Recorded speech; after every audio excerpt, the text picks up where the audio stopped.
Okay, അപ്പൊ ആദ്യം തന്നെ എന്റെ കണ്ട കുപ്പിയാണ് ഇത്. ഞാൻ ഇപ്രാവശ്യം ബാംഗ്ലൂർ പോയ സമയത്ത് എനിക്കിങ്ങനെ അതെ അതെ, അപ്പൊ എനിക്ക് ഇഷ്ടമായി. കാരണം എനിക്കിങ്ങനെ വലിച്ചു കുടിക്കുന്ന കുപ്പി ഭയങ്കര ഇഷ്ടമാണ്. അത് മാത്രമല്ല വേറെ മെച്ചമുണ്ട്. അപ്പൊ വേറെ ആരും ഇതിനകത്ത് വെള്ളം കുടിക്കാൻ കുടിക്കില്ല. എനിക്ക് ഇങ്ങനത്തെ കുപ്പിയാകുമ്പോ ഞാൻ കുറെ വെള്ളം കുടിക്കും. എനിക്ക് വലിച്ചിരിക്കാൻ എനിക്ക് ഭയങ്കര ഇഷ്ടമാണ്. ഞാൻ കുറെ വെള്ളം കുടിക്കും. അപ്പൊ അങ്ങനെ അറിയില്ല, മറ്റേ തീരെ വെള്ളം കുടിക്കില്ല. അപ്പൊ അമ്മയടുത്ത് ചീത്ത വെക്കുന്നതുകൊണ്ട് ഞാൻ കണ്ടൊരു പരിഹാരമാണ്. പിന്നെ ഇത് സ്റ്റുഡിയോ ഹെഡ്ഫോൺ. Studio headphone. ഓ, ഇങ്ങനെയുള്ള സാധനങ്ങളൊക്കെ കൊണ്ട് നടക്കണോ അല്ലേ? ഇത് റെക്കോർഡിംഗ് ഉണ്ടായിരുന്നു എനിക്ക് 2 ദിവസം മുന്നേ. അപ്പൊ ഞാൻ ബാഗില് വെച്ചിട്ടാണ്. ഇത് വാങ്ങിച്ചാണോ? സ്വന്തം സാധനമാണോ? ഇതെന്താണ്? എനിക്കറിയാം. ഇത് ഞാൻ റെക്കോർഡിങ്ങിന് പോകുന്ന സമയത്ത് യൂസ് ചെയ്യുന്നതാണ്. എത്ര രൂപ വരും ഈ സാധനത്തിന്? ഇതിന് 14,000. 40. പക്ഷെ നല്ല അടിപൊളി സാധനമാണ്. എനിക്ക് ലൈക് പൊതുവെ സാധനം സ്റ്റുഡിയോയിൽ തന്നെ ഇരിക്കുന്നതല്ലേ നമ്മൾ കൊണ്ടുനടക്കുന്നത്? നമ്മൾ കൊണ്ടുനടക്കുമ്പോൾ വേറെ രസല്ലേ, ഒരു രസത്തിന് ആണല്ലേ. പിന്നെ നല്ല ക്വാളിറ്റി ഹെഡ്ഫോൺസ് ആണ്.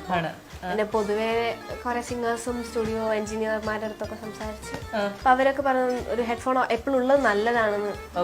അപ്പം അങ്ങനെ നമ്മുടെ ലെവൽ സ്റ്റുഡിയോ എഞ്ചിനീയേഴ്സിനൊക്കെ മാത്രം മനസ്സിലാവുന്ന ചില കാര്യമാണ്. എനിക്ക് ഒരിക്കലും ഇങ്ങനെ ഒരു കാര്യം ആസ്വദിക്കാൻ പറ്റില്ല എന്നുള്ളതുകൊണ്ട് എനിക്ക് മനസ്സിലാവും. ഓക്കെ, അതൊന്ന് വരുന്നു. വെച്ചോ വെച്ചോ നോക്കട്ടെ. ഞാൻ വെച്ചിട്ടുണ്ടെങ്കിൽ എന്റെ മുഖം ഫുള്ള് കാണും കണ്ടോ?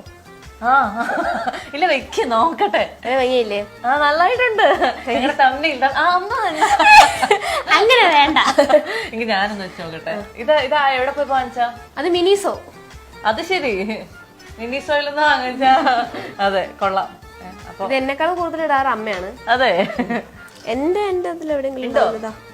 ഓ, മറ്റൊരെണ്ണം ഉണ്ട്. ഇതിന്റെ കവറൊക്കെ എവിടെ? കവറൊക്കെ എവിടെയോ പോയി. ആണോ? കാര്യം വോഗിന്റെ കൂളിംഗ് ഗ്ലാസ് ഒക്കെ, പക്ഷെ കവറൊക്കെ പോയി ഞങ്ങൾ കൊണ്ടുവരാം. അവിടെ എവിടെയോ ഉണ്ട്. അങ്ങനെ ഇട്ടതാ. ഓ, അടിപൊളി. നല്ല പച്ച കളറൊക്കെ ആണല്ലോ. വളരെ ഡിഫറെന്റ് ആയിട്ട് ഇരിക്കാൻ വേണ്ടി വാങ്ങിച്ചതാണോ? നല്ല ഭംഗിയുള്ള കണ്ണട. എനിക്ക് കൊള്ളാം, നന്നായിട്ടുണ്ട്. ഓക്കെ, ഇത് പിന്നെ എയർപോർട്സ്. ഓ, എയർപോർട്ടിന് എങ്ങനെ ഇടിവെട്ട് കളർ? ഇതിന് ഈ കളർ എനിക്ക് ഇങ്ങനത്തെ ഇടിവെട്ട് കളേഴ്സ് ഭയങ്കര ഇഷ്ടം. ഇതിന്റെ ഈ ബോട്ടിലിൽ കൊടുത്തിട്ട് ഞാനൊരു ഫ്ലൂറസെന്റ് കളർ ഒരു ഫ്ലാസ്കും വാങ്ങിയിട്ടുണ്ട്. ആ കളറിനോടുള്ള പ്രേമം കൊണ്ട്. അങ്ങനെ ഈ കളർ ഞാന് ദുബായിൽ ഇങ്ങനെ പോയ സമയത്ത് ഇങ്ങനെ ദുബായിൽ മോൾസിന്റെ നടുവിൽ ഇങ്ങനെ സ്റ്റോൾസ് ഉണ്ടാവല്ലോ, ഫോൺ കേസുകൾ പിന്നെ അത്തർ അങ്ങനെ വരുന്നതായിട്ട്. അപ്പം ഞാൻ ഫോൺ കേസിന്റെ സ്റ്റോളിലൂടെ പോകുമ്പോൾ ഒരു ഗ്ലാസ് ബോളിന്റെ അവിടെ ഉള്ളിലുണ്ട് ഈ ഒരു കളർ കഷ്ണം കണ്ട് അത് ഫോൺ കേസ് ആണെങ്കിൽ ഞാൻ പ്രാർത്ഥിക്കുന്നത് ഭഗവാനെ മിനിന്റെ ആവണേ 12 മിനിന്റെ ആവണേ ഞാൻ പ്രാർത്ഥിക്കുന്നത്. 12 മിനി ഇപ്പം നിർത്തിയതുകൊണ്ട് കൂടി തീരെ കവേഴ്സും കേസും അവൈലബിൾ അല്ല. ഭഗവാനെ എല്ലാം ഒന്നും അതാവണേ. അങ്ങനെ നോക്കുമ്പം എയർപോർട്സ് പ്രോന്റെ കേസ്.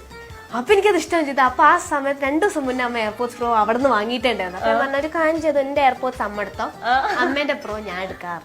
അങ്ങനെ ഞാൻ എടുത്ത സാധനമാണ് ഇത്.